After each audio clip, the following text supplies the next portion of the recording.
Hello, I'm Lorna Kindred, the Education Manager here at the Southern California Rental Housing Association. The SCRHA is a 100-year-old trade organization in Southern California for those that own, manage, or provide services to the rental housing industry. We're doing a series of interviews with our NAA credential holder members. Our guest today is Blair Madrid, a leasing manager with American Assets Trust. Good afternoon, Blair. How are you doing? Good afternoon, Lorna. How are you? I'm good. I'm good, thank you. Can you tell us about how you started working in the multifamily housing industry? What motivated you? Yeah, I started in multifamily. I actually began with American Assets about 9 years ago. I started in our corporate office in the HR department, just helping part-time filing and shredding paperwork. And then I was looking for more of a full-time position, and a leasing position was opening up at Loma Palisades Apartments, and I jumped at the opportunity to interview for that. Prior to that, I was working in a call center, and I realized that I needed to be face to face with people, and I thought perfect position for me. Great. You said that was 9 years ago, so you've been in leasing 9 years, or how long have you been in leasing? I was in leasing. I started in 2013, and then I did transfer over for a couple of years to one of our other properties there is apartments there, and it's also an RV resort. So it's kind of mixed use. We are able to house people daily, weekly, monthly in the RV sites. And then we also had apartments there. So still did leasing with the apartments that were on site, but also managed the property as the community manager for a few years, and then decided that I wanted to get back into the bigger properties for leasing.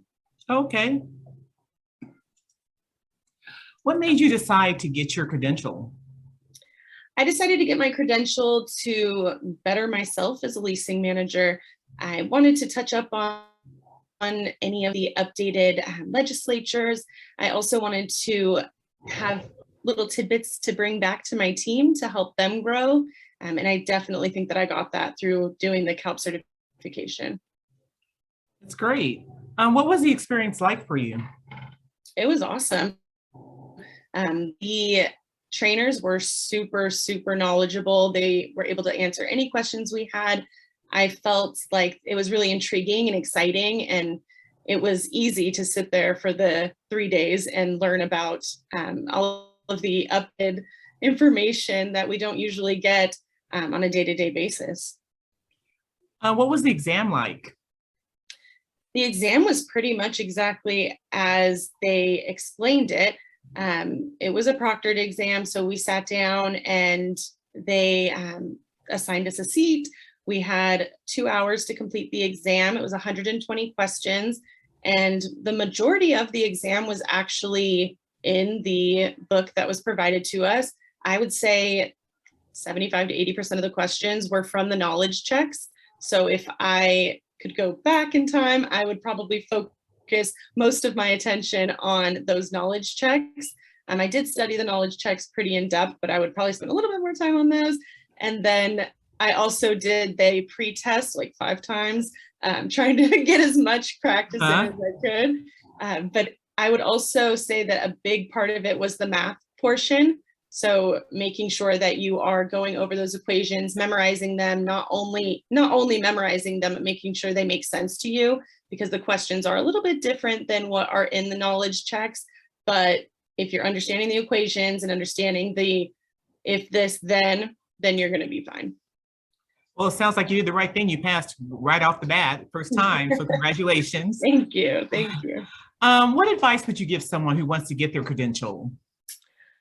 I would advise them to study, and I would say take the test immediately after having the course. I did wait a few weeks, and I think I could have done, I mean, I'm passed, so I'm okay with that, but I probably wouldn't have been as stressed if I would have done it like the following week.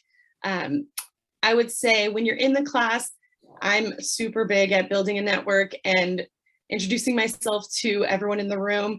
And I think that building that rapport with them was super helpful, because up until the day we took the test, we're texting each other or messaging on LinkedIn, have you studied, or when are you taking the test? And having someone to kind of bounce those processes off us is super helpful. And would you recommend to your coworkers to get a designation or go for the CALP or the CAM or? Absolutely. I would suggest anyone within the multifamily industry go for some sort of certification. It's always great to have that. It allowed me to refresh a lot of my knowledge, not only for myself, but to help build my team up as well. That's great. Well, congratulations again. Thank you so much. You're welcome. And I want to thank you, Blair, for taking the time out of your day to do this interview with us. If you're watching this and you want to know more about our organization, you can find us at www.socalrha.org. To see other interviews with members of the industry, visit our YouTube channel, SoCal RHA. And I just want to say goodbye for now, and I hope everybody has a great afternoon.